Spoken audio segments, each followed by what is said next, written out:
Now, let's take a look at the strengths and weaknesses of using real GDP per capita as a measure of development. Okay. Let's look at the strength first. And the first strength is the real GDP per capita is defined very clearly and widely accepted across countries. Okay? Defined very clearly, that means, for example, we said that there are 100 cars produced, right? So that is countable, okay? And you can also trace back like how much steel, rubber, or even how many units of labor, like the working hours, has been used to produce each car, right? So it's pretty easy to, be traced back and find out all of this information. Okay? Compared to other like development indicators, for example, if you said how friendly a job market is to female or ethnically minority workers. Okay? Again, it may not be that easy to measure. Okay? What do you mean by friendly or fair? Right? You have to define that in the first place. And then how could we practically measure that? That's another issue, right? Not to mention, across countries, there might be a huge difference in terms of the culture, traditions, religions. Okay? For example, in some Asian countries, women are still not allowed to drive. Okay? Once again, because of the cultural and religious reasons. So driving has been considered as a privilege instead of a human right. Okay? And so again, in other countries, especially the developed ones, driving is definitely a human right, right? So again, when we look at other aspects of development, especially when we think about cultural, socially things, then it may be pretty hard to define and pretty hard to measure. Okay, so the real GDP per capita, because it's just about the economic activities, it's pretty relatively easier for the government, for economists to measure. Okay? And because of that, it's widely accepted across countries, especially among developing countries, okay? Because they have relatively more limited resources. Okay? And their statistical agencies or systems may not be as good as the ones in the United States or other advanced economies. So, when you use different measures, they may not have that one, or they may define it in a different way. Okay, so that's the first strength of using real GDP per capita as a proxy for development. The second one is because after World War II, many more, I should say, increasingly more economies are using GDP as the measure of its output and income level. So you find that the data of GDP per capita is more available across countries and over time, okay, compared to many other development measures or proxies. Okay, and when we do the economic analysis, we oftentimes will do regression analysis. We will do statistical investigations. So the more data the available to us, the better, more accurate and reliable outcomes we can produce. Okay?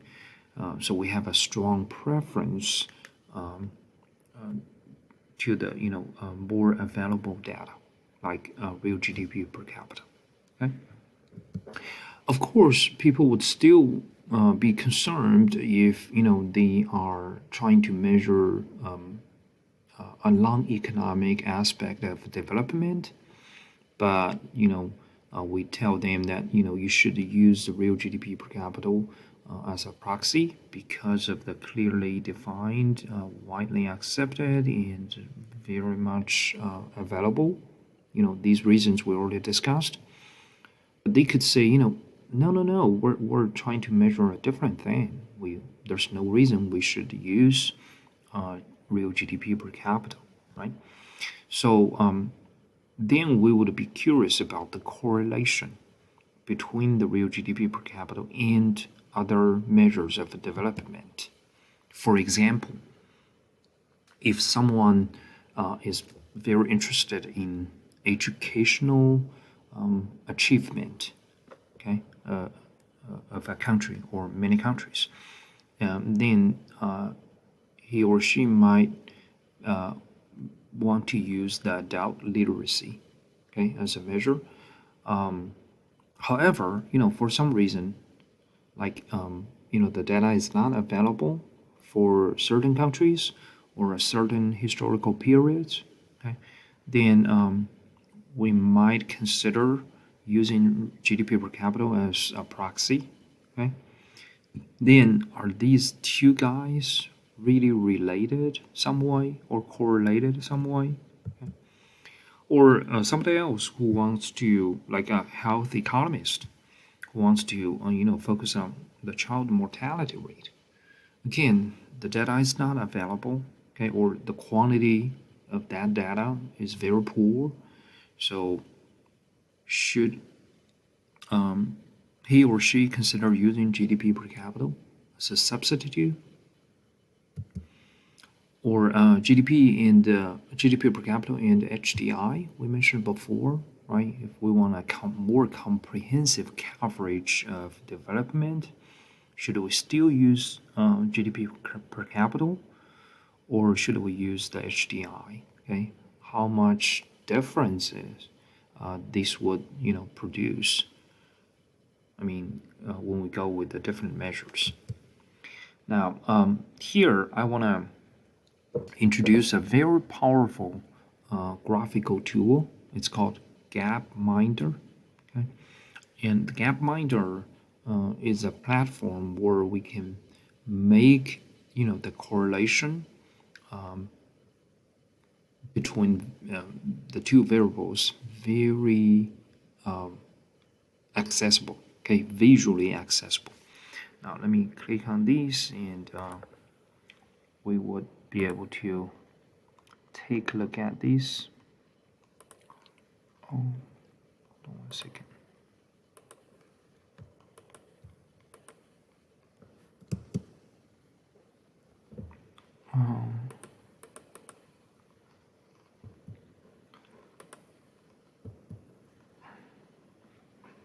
Let me. All right. You can simply Google Gapminder, okay, and then click on, I believe, the resources, and then understanding the the data, and you can get here, okay. I believe in the worksheet number 1, the second question would ask you to do this. Okay, come to this website and explore its fancy functions. Okay, or this data visualization process. I hope you can enjoy this. Now, on this one, it's automatically pulling out.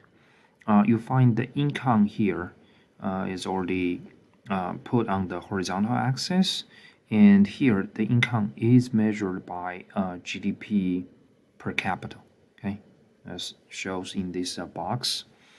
And on the vertical axis, you find we use a life expectancy, and when you move your mouth to the question mark, you would see, how this is defined. Okay, number of years a newborn child would live if the current mortality patterns were to stay the same. Okay, now here, of course, you find a strong positive correlation, okay, across these countries. By the way, each bubble or each circle represents one country, and different color means different regions. Okay, for example, here, if we focus on the Asian economies, you should just look at all the red circles or bubbles. Okay, and how big or small each bubble is represent its population size. Okay, so as you already found that this one big one is India and this largest one is China. Okay, again, a very strong positive correlation between these two. Okay, now as we said, if you are interested in, for example, child mortality rate, it's right here. Once you click on that, then the database will automatically pull out the mortality rate and put it on the vertical axis. Okay, now here you find that there's a very strong negative correlation between child mortality and GDP per capita. Okay, which is what we expected, right? Because in the higher income economies, the child mortality rate should be lower. Okay, once again, under this circumstance, if the child mortality rate for some countries or during some historical periods are not available, then we may feel comfortable using GDP per capita as the substitute, right? Or a proxy. Okay. Now let's look at the other one we mentioned, the endowed literacy, right? So that's about education. If you click on education and literacy here, you'll find different measures. Let's go with the literacy rate, adult total. Here, again, you find a strong positive correlation as expected, right? In the higher income countries, we would expect a higher adult literacy rate. Okay, but maybe different from the previous, like the child mortality rate in life expectancy here.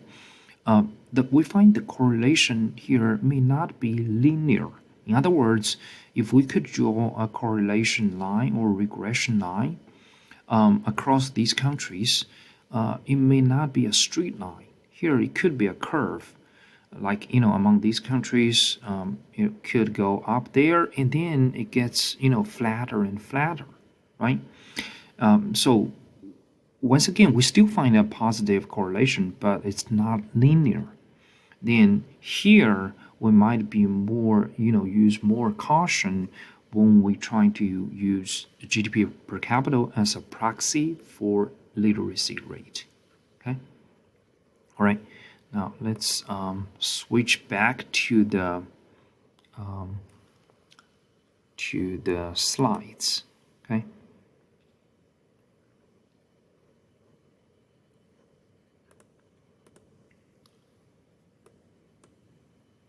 Let me move the screen towards. All right. So once again, here the Gapminder, the very powerful graphical tool, gives us a chance to visualize the correlation between the GDP per capita and some other measures of development. Okay, so the second question on the worksheet asks you to come up with another measure, which is we have not mentioned or discussed here. Okay, whatever you find interesting, then put that measure or the variable on the vertical axis, and then show the correlation between that guy and GDP per capita. Okay, and finally you take a screenshot and copy out that chart to the worksheets and briefly discuss it. Okay, do you find a positive, negative correlation or no correlation at all? If there is a correlation, is that linear or non-linear? Okay, Are you feel comfortable, using that as a proxy